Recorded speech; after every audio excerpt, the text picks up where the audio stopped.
Welcome to today's 5-minute Bible study in the Gospel of John. Today we're beginning to look at John chapter 21, which is the final chapter of the Gospel. Now you remember in yesterday's session we said it seemed that John was ending his Gospel account at the end of chapter 20, when he said in verses 30 and 31, "Well, Jesus performed many other signs in the presence of his disciples, which are not recorded in this book, but these are written, that you may believe that Jesus is the Messiah, the Son of God, and that by believing you may have life in his name." That sounds like the book is ending. That sounds like the conclusion. But then John goes to talk about the events of chapter 21. And we said yesterday that chapter 21 is really sort of a postscript, a PS to the Gospel of John. I've really kind of concluded my book, John was saying, but there's one more thing I want to tell you about one of the post-resurrection appearances of Jesus. Now this is confirmed when you look at the end of chapter 21, verse 25, where John gives another concluding remark. He says, Jesus did many other things as well. If every one of them was written down, I suppose that even the whole world would not have enough room for the books that would be written. So both at the end of chapter 20 and the end of chapter 21, John references the fact that he couldn't say everything that Jesus had done. There's not room for that, but I told you enough that you might know who he is, that you might believe. So he has a conclusion at the end of both chapter 20 and chapter 21, which again indicates he was wrapping up his gospel at the end of chapter 20, but then decided, let me tell you one more of those post-resurrection appearances. Now we know from the other accounts of the Gospels and in the book of Acts that there were 40 days of those post-resurrection appearances before the ascension of Jesus. So there were many times when he was suddenly with his disciples, showing them, convincing them, authenticating that he was alive, that he was the living Lord. And so as John begins chapter 21, he's going to give us one of those accounts that occurred by the Sea of Galilee. And I'm so glad he did, because this is such an important moment and we learn so much from it. So let's begin to read chapter 21, this post-resurrection appearance of Jesus to his disciples by the Sea of Galilee. Now afterward, that is after the resurrection, afterward, Jesus appeared again to his disciples by the Sea of Galilee. Again, it's one of those post-resurrection appearances before the ascension. Now it happened this way.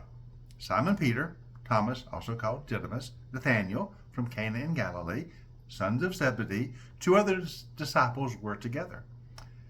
Simon Peter told them, "I'm going out to fish." We'll go with you. So they went out and got into the boat, but that night they caught nothing. So the disciples are at the Sea of Galilee, and they decide to spend the night fishing. Simon Peter suggested, of course, he was a fisherman, you remember. When Jesus first called him, he said, "You follow me, I'll make you fishers of men." We also know that the sons of Zebedee, John and James, were also fishermen. They were partners with Simon. So anyway, they spend the night fishing, but they don't catch anything. So early in the morning, Jesus stood on the shore, but the disciples did not realize that it was Jesus. Now, this is not the first time they have not immediately recognized Jesus in a post-resurrection appearance. Remember, Mary Magdalene did not at first recognize him. She thought he was the gardener, remember, by the tomb.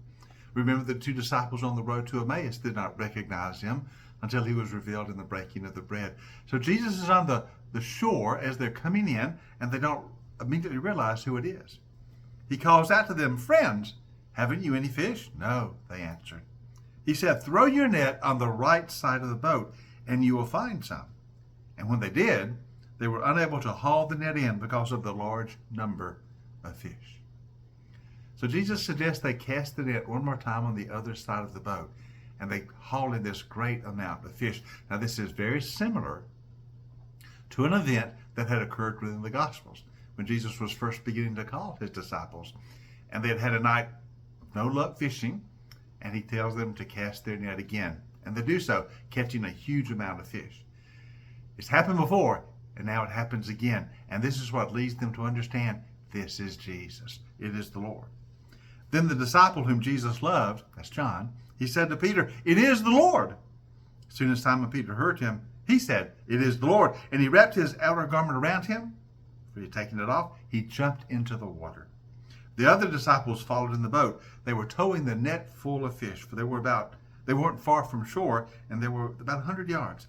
And so when they landed, they saw a fire of burning coals and some fish on it and some bread. Jesus said, "Bring some of the fish you just caught." So Simon Peter climbed back in the boat. He dragged the net ashore. It was full of large fish, 153.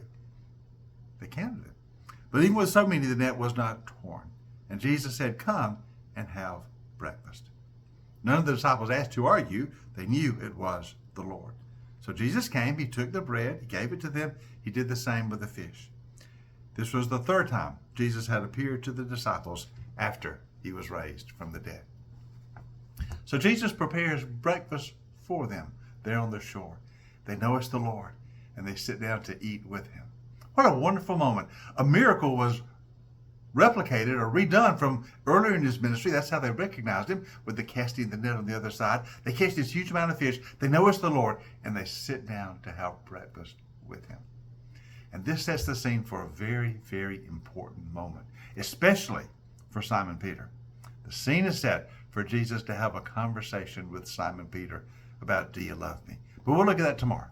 So join us tomorrow for our 5-minute Bible study in the Gospel of John.